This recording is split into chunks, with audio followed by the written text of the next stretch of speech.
Hi, I'm Brad Emery, and I want to use this opportunity to offer a little more explanation for my artifact.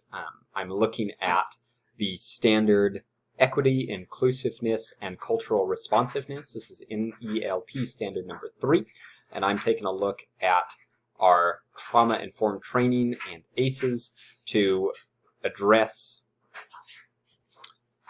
3.1C, developing strategies for improving school culture. Recently, in the past 2 years, we've taken a look at what adverse childhood experiences are and how they affect our students in the high school and grade school. And we're trying to spread that out equally, but the fact of the matter is we see it show up in a completely different way at the high school level than we do at the grade school level. And we're looking at both in our district at this point in time, but for the purposes of this artifact, I want to focus on the high school side of things. So you may or may not be familiar with the term ACES. Again, that stands for Adverse Childhood Experiences. I'm going to run through a quick infographic with you just to go over a little bit of that, and then we'll spend a couple of minutes talking about what processes, what strategies do we use at our school, and how have we planned those together in order to address the needs of the students and improve our school culture as a whole. So the truth about ACEs, what are they? As I mentioned, they're adverse childhood experiences. So we've got 3 different types. They can be abuse, they can be neglect, and they can be household dysfunction. So all 3 of these create traumatic experiences for students, and that they last all the way through adulthood. So one of the links that I've attached to this artifact is a quiz to see what your ACEs are, and it just goes over what that looks like for us as adults also. And the amazing part about this study, which I'll also link some other resources if you're interested in this or want to know more about it, is that doctors have found a link between these ACEs, these childhood traumatic experiences that have physical and mental and emotional effects throughout the rest of a student's life. So the depth and the breadth of this research and what these affect is mind-boggling. And we need to make sure that our schools are adapting and changing our culture to address these issues and these traumatic experiences, and shift our teaching practices and instructional practices to meet the needs of the kids who are facing these challenges, whether that's in their life right now or in their past. So abuse could be physical, it could be emotional, it could be sexual. Neglect can be physical or emotional. And household dysfunction might be something like mental illness. It could have to do with an incarcerated relative, someone who's in jail or prison. Oftentimes that's a mom or a dad. A mother who is treated violently, so that domestic abuse, that domestic violence that we see in a home, substance abuse, drugs, alcohol, or over-the-counter medication is becoming far more common in today's world.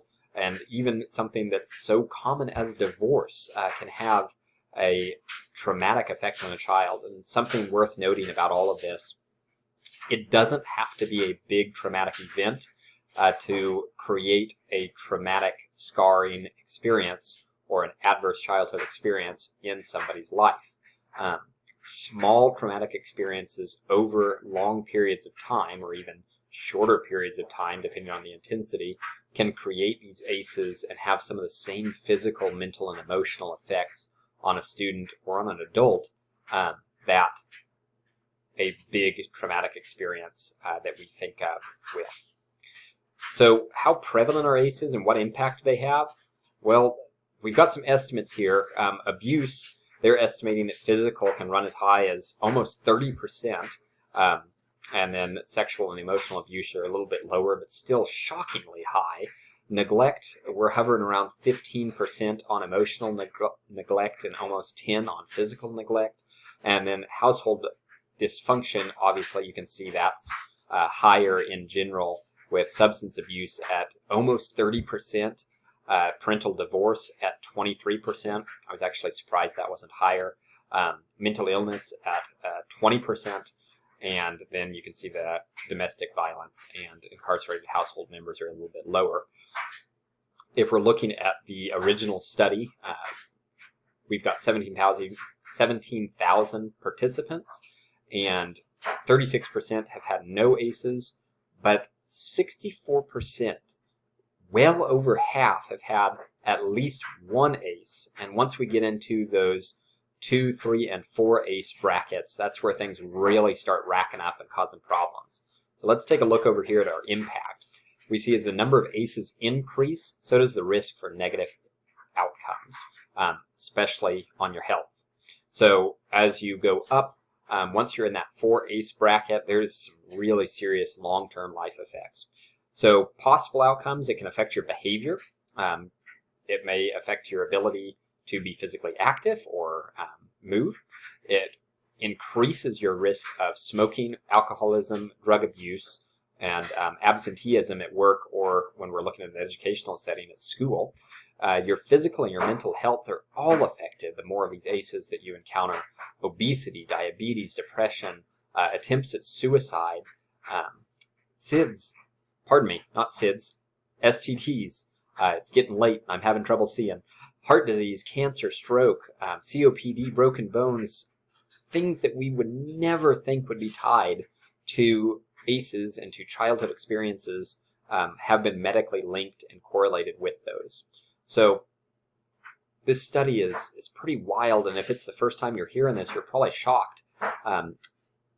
One way or another, as we process this, we realize we've got to address this in schools. And so that brings me to the artifact and why I'm putting this in as part of my e-portfolio. So in our school, we decided to approach this with a trauma-informed school training.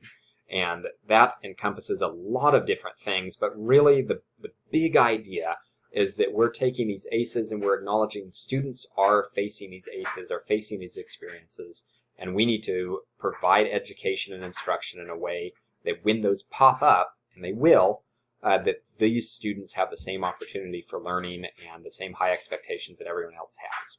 But their education is going to look a little different. So a couple of key points that I want to focus on for the sake of this video is this fundamental or this somewhat radical idea that we can have delayed consequences for students who are struggling with these ACEs. And that's tied into an idea of dysregulation. So very briefly, when you have stress in your life, you will eventually reach a point where that stress overwhelms your brain to the point that it becomes dysregulated. So you can no longer act in a rational manner. It's your primal brain, your instincts, your snap judgments all take over your emotions, and you kind of go into a flight or fight mode.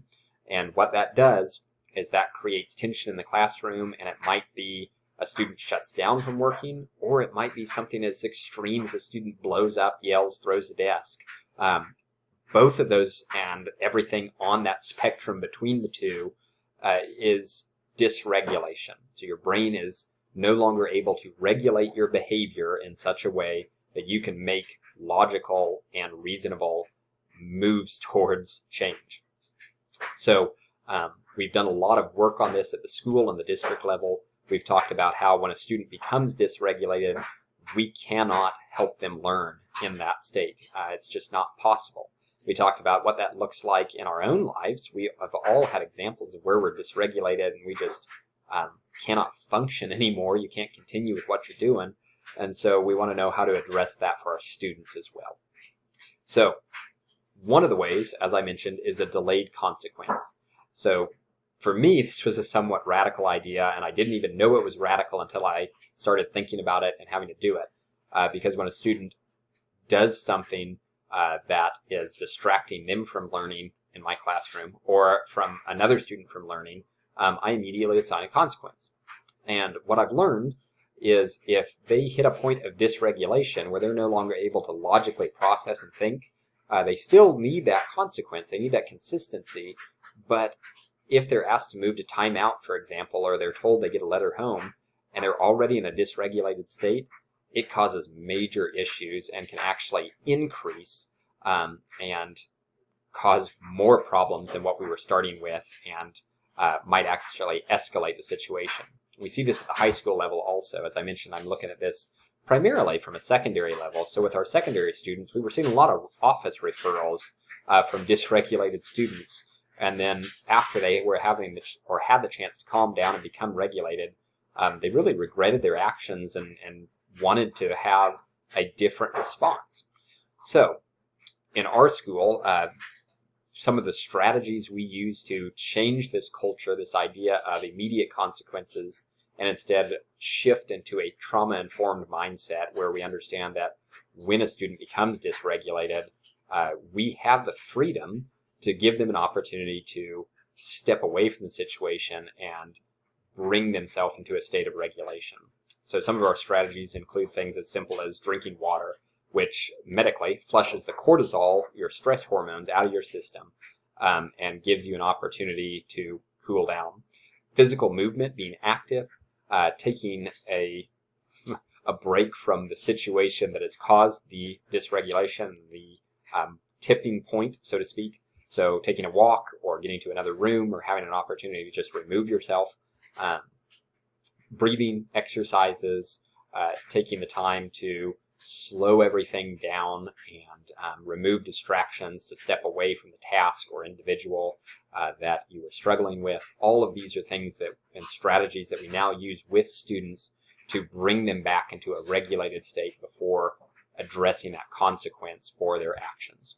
Now, as far as students with ACEs and the trauma-informed, what we see is all students have a point of dysregulation where they just can't take anything else and it tips them over the edge.